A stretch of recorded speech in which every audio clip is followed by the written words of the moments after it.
Fantastic. Thank you, everybody, for joining us on a special meeting this evening of April 22nd, 2024. That's exactly what I said, Karen. Reminiscent. We will begin with a few items on our agenda. And the first item on our agenda is the TST BOCES budget vote. I want to remind folks before we begin that this is, I don't know if it will be the culmination of a long process, but it's part of a long process at this point in time. Folks are probably aware that the ICSD Board of Education and admin and teachers and other unions engage in a year-long budget process. This year was a little shorter given what took place last year, so it's more like a 10-month budget process. But between finance committees, board meetings, discussions, conversations, this is where we find ourselves. Many folks seemed like they were possibly ready to vote at the last meeting, and we decided to hold on to give people additional time to make sure they could continue to review questions, ask questions, get information answered. And so this is where we find ourselves. I say all that as a caveat, only being in case there is not significant dialogue this evening, and there very well may be. I do not want folks to mistake that there has been significant dialogue, debate, conversation, and that may continue as well, but I want to make sure we set the context. And I would ask anybody, both present and watching online or watching the archived YouTube, to go to the ICSD budget development page to find additional minutes of meetings, to find projections, both revenue as well as expenditures, all of those things. And so the first agenda item comes to us from a presentation that was on February 11th, I want to say, of 2025, if I'm correct. And that's where Superintendent Lily Talcott and Assistant Superintendent Dave Parsons came to speak to us about ICSD's portion, one portion of the TST BOCES budget. And we are asked to vote on it, I want to say by the 25th. And so here's where we find ourselves. See how the board feels. Folks may also notice we're without a couple of board members. We've been in contact with all board members, may read some things from some board members as well. But here we are as a current 8-member constructed board with 5 board members present, but we do have to. With all that disclaimer, agenda item 2.1, we can entertain motions and then debate and dialogue. I move to approve the 2025-2026 TST BOCES tentative administration budget as presented in the amount of $6,268,624. Whereas the Tompkins-Seneca-Tioga Board of Cooperative Educational Services has provided copies of the tentative administration capital and program budgets for 2025-2026 to members of the board in advance of the annual meeting.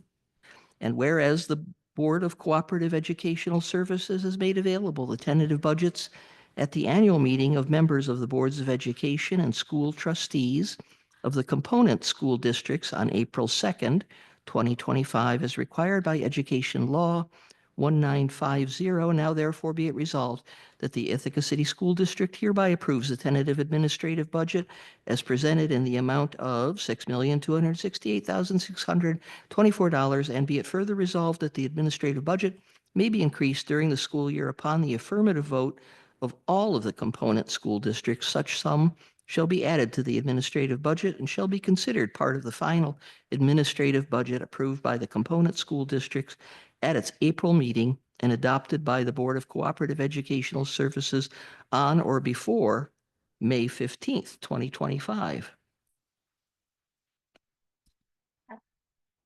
Moved by Jill, second by Emily. Thank you very much. Questions, debate, discussion, conversations? That was quite a mouthful. Thank you. Nice. Thank you. Very well done, Doc. Dom, do you want to tell us anything about this that we haven't already discussed? Or? Oh, I think you covered it all in that. That was impressive. So that's quite a bit.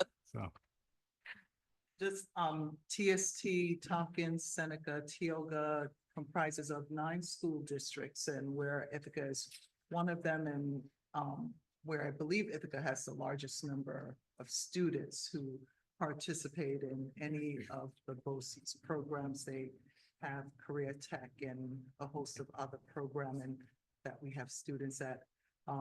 Looking at the budget numbers, and we were, as Sean had stated, a presentation was done back in February. And their budget from last year to this year, there's an increase of 1.95%.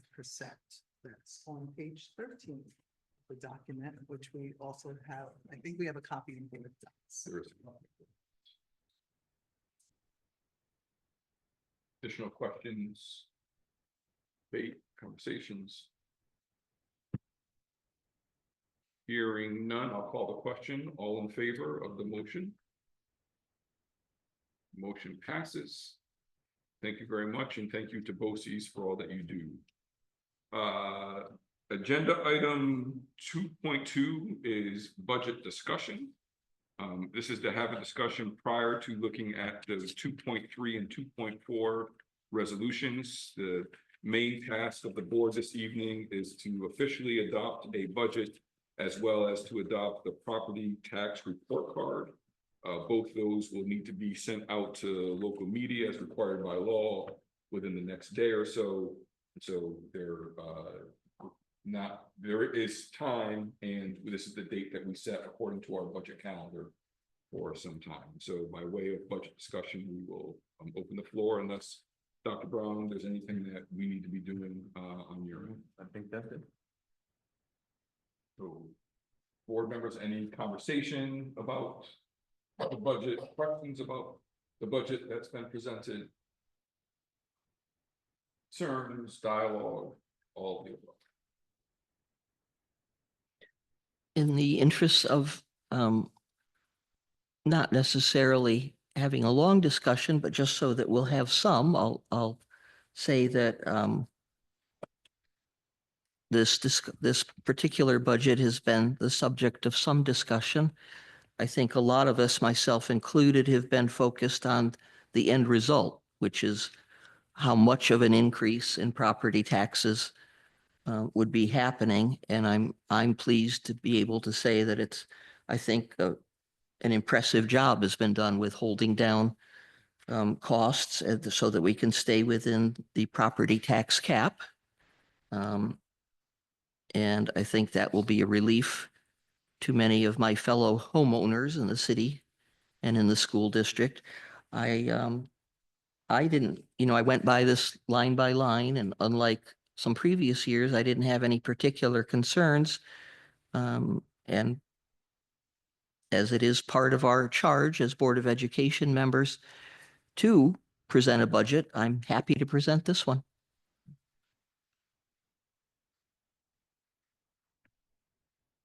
Thank you, Dr. Tripp. Any other board members? We've previously discussed at our last voting meeting, we went into depth about the budget discussion and said, and Dr. Brown had stated that it's a rollover budget, and we saw the impact last year, and not that we want to repeat. And we know we're awaiting the state's budget that hasn't been finalized as of yet. So there's always a lot of moving targets, yet there's flexibility if certain things need to happen within this budget that our administrators are tasked with. So I am definitely in favor of adopting this budget.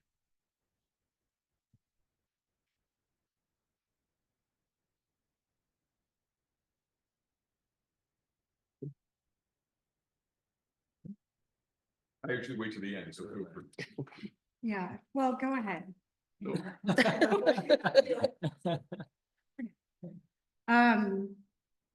Dr. Brown.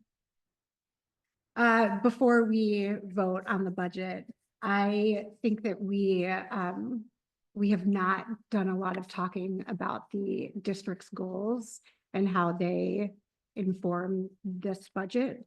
I know that it's a rollover budget, but even from last year's budget and where we landed, I know that you are advocating for this budget because I assume that that means that you feel like this budget is still holding true to your goals and to the outcomes that you want to see for our students. And I would appreciate if you could just say a few words about how you feel assured about that and how it relates to the budget.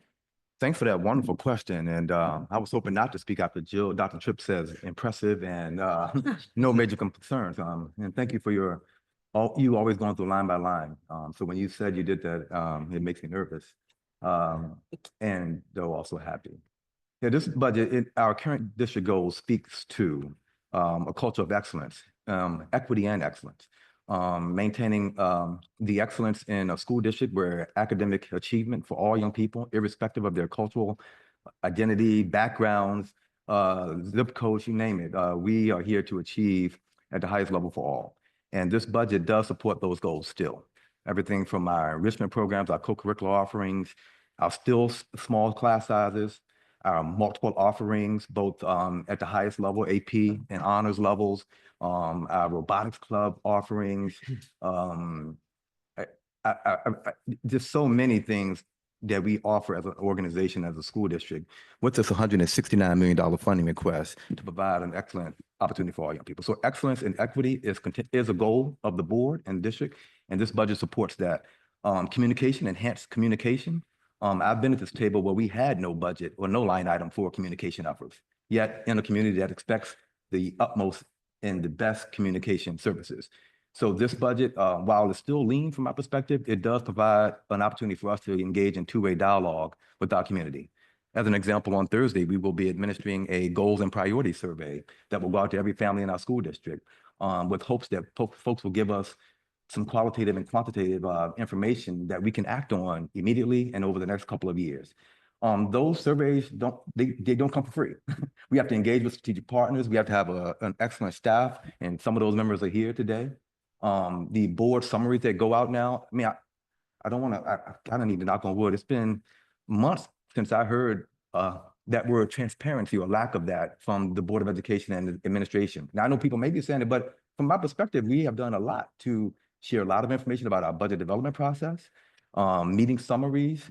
We live stream better, more so than any other school district I've found. Those things don't come for free. So anyway, as I'm thinking about the three goals, excellence and equity, communication efforts, and Professor, you may remind me if I'm leaving out that third one. Which one am I leaving out? Am I leaving out a goal that we have right now? In terms of our teachers, the empowerment, but we'll get through that. Yeah. And our professional development offerings continue. I mean, if I'm thinking about Ms. Grover, we have a heat map that shows all the professional development offerings we provide to our educators and how many folks are accessing those. So we have a very robust offering during the school year, after school, and during the summer. And again, another program too, I've also been at this table where we've had conversations about not being able to offer anything to support our young people and for our educators to engage in the summer. Those were tough years for us. I can say now that we have a summer program that is one of the best I've ever seen that engages over 400 young people. And we have educators who are here in our buildings throughout the summer, daily, getting paid to do work to develop their craft. All this is embedded in our budget. So while we've had to make some difficult decisions over the last year, I still think we're funded very well. And we're in a good position to meet the needs of our community and also recognize the fiscal and social political climate that we're in. And as a team, it keeps us up at night to think about how we plan for the unthinkable or the things we cannot predict and things that have happened over the last couple of weeks that I would have never predicted happening with the fiscal outlook in large education institutions in this community. That is something that this team and I have been planning for too, if that were to come. So anyway, I hope that helps district goals, and also planning for future goals that I know we'll engage in conversations about. Thanks. Just ask one question. I guess last year, something I brought up in some offline discussions, but last year, when we didn't maybe get the budget that we were hoping for initially, we had to make some cuts to some of the services that we offered as a district. You know, one of the cuts that I noticed came from some extra help that might be available to students after school. I think sometimes it was called Homework Club. That was just kind of one example of something that we weren't able to fund this year. Some of that extra help I know has been made up over the summer in some programs. And I'm curious to know that the way that the budget is structured, if we're interested in coming up with some ways to enhance some extra help for students who might be struggling, for example, would there be any room in this budget to add some services if that was the will of the board and seeming important? Is that something that can come back in? And I know that, just to add, I know that when some of the schools that have had some targeted improvement programs, there is some grant money from the state to go into those programs, but say there were areas that weren't included in those particular schools. Is there some wiggle room in the budget to address some of those issues? Another wonderful question, and thanks for asking. I think there's always an opportunity for this board and our team to provide support for young people when and if we need it. And that has evolved. As I'm thinking about the homework club, that was not as much of a cut as a reallocation or evolution of what we were doing to provide additional support for young people.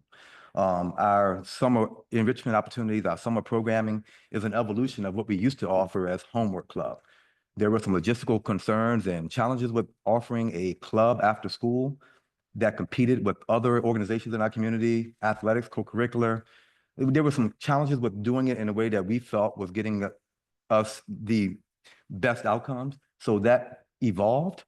So I think that's something we're always looking at. And yes, there are budgetary implications, but it's not a budget decision. And through curriculum committee and through board deliberations, if there's ever a wish or a conversation for us to look at programs or reallocate or rethink, that's the work we do.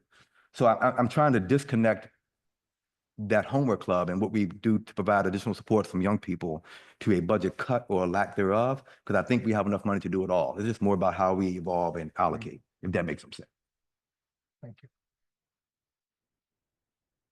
I'd like to remind folks again, an extremely difficult process last year. The goal is not to remind us or bring it back up against last year, but it's also a reality. And so there were some difficult decisions that were required between May and the revote in June. And some things may have been unanticipated because of the reality of also rushing with the inability to plan to try to get some things in place. What we're talking about, and I know none of us like the term rollover budget because it's not an accurate description, because there will be evolution, there will be change. But the idea is that we're not eliminating programs at this point in time, or we're not eliminating positions, which I can tell you from our two other institutions of higher education, vastly different at a K-12 public institution. That is not the reality either one of them find themselves in.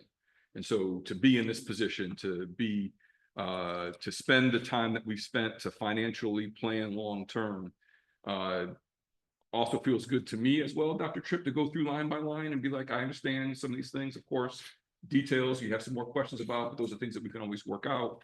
But it seems like a significant amount of thought and care to be able to make sure that we're maintaining programs and we're maintaining, as we say, the largest portion of our budget, which is people, and make sure we maintain that. I do want to clarify one thing, and this is just a reminder more for the community than anybody else. The budget that's being presented is without question about a superintendent and administrative team's goals, but it's also about the board goals and expectations. At the end of the day, this is the board's budget. That's why it comes to us. We vote it and we put it forward. We cannot at any point in time ask the community to support the budget once we adopt it. Let's be clear about the language, right? But we would not be putting forward a budget that we didn't think was in the best interest of young people, has been my expectation from working with, from the amount of time and energy that we give, we would not be putting forward a budget that we didn't think was, one, sustainable, and two, would be in the best interest of young people. But I want to keep clear that, this budget also reflects a number of priorities that we have, some that we'll continue to discuss, things like additional support. And I think I wrote down, and Adam, unified this conversation multiple times, that we're always looking for ways to enhance student success, right? I mean, that's the nature of the work. And there'll be some other things that are smaller scale that we'll have to have some conversations about. So I see these as sort of shared goals or a collaborative process. And I'm very much interested in how we keep the level of success we've been able to maintain even during a very significant budget year this year that has caused us to readjust, and we will continue to readjust, and hoping that there aren't significant readjustments coming our way that are outside of our control as a board or as the reality as a taxing entity for being real. And I'm also, and I know I kept saying it last year, I'm also very mindful of the amount of weight we place on homeowners to help support this budget. That as someone who experiences that as well, I'm aware of that. And I would recommend, again, speaking of which, I recommend folks go back and take a look at the conversation that the Finance Committee had with Jay Franklin, which I also believe may have been on February 11th or thereabouts as well, but check the February meeting for that as well. So when I go through the budget, of course, there are things that I would like to add, things that I would like to change. And relatively speaking, I have faith in the process that we've gone through, and I am in support of where we landed at this point in time as one board.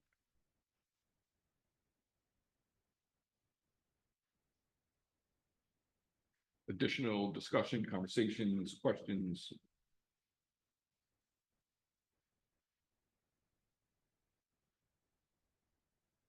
Should we continue on with the agenda? Yes. Fantastic. Then the next agenda item is agenda item 2.3, a resolution to adopt the 2025-2026 ICSD budget, and we will entertain motions. All right. I move to approve the final budget for the Ithaca City School District for the fiscal year of 2025-2026 in the amount of $169,031,619. Second. Moved by Adam, second by Jill. Conversation, discussion, debate. And if I can, board colleagues, I'd like to read two short statements from two board members that were not able to attend, but would like to have their voice added as part of the minutes for today.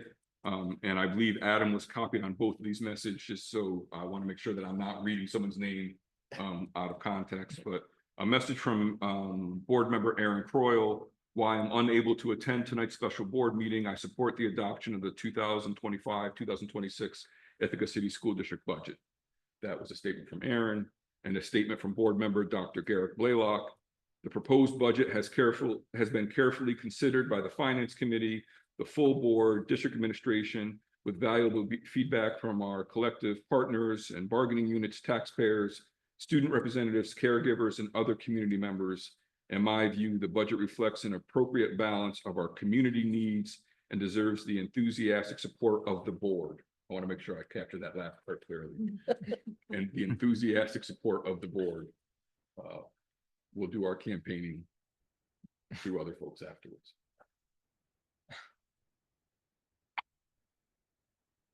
Any additional questions, discussion?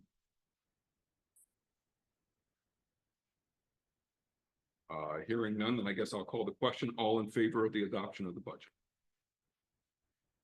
Motion passes. Thank you, board colleagues. That brings us to agenda item 2.4, which is a resolution to adopt the property tax card, and we will entertain motions. I move to adopt the property tax report card to accompany the annual school district budget for the 2025-2026 fiscal year. Second. Moved by Adam, second by Emily. Questions, conversations, debates?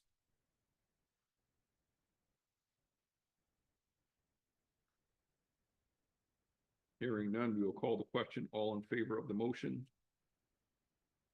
The motion passes. Thank you. Thank you to the team that has helped work this. Thank you to a number of folks who've been working all year long. We know this is one stage in the process, but we also want to recognize the labor. Thank you to board colleagues for countless meetings, PTA meetings. I know we have more coming up, but that all takes a lot of work. And so just a comment of gratitude for the amount of work and time that folks put in. If that is the case, if it's the will of the board, we will entertain one more motion. Sure. Is that on? No. It is not Uh, on there. I think I have it somewhere.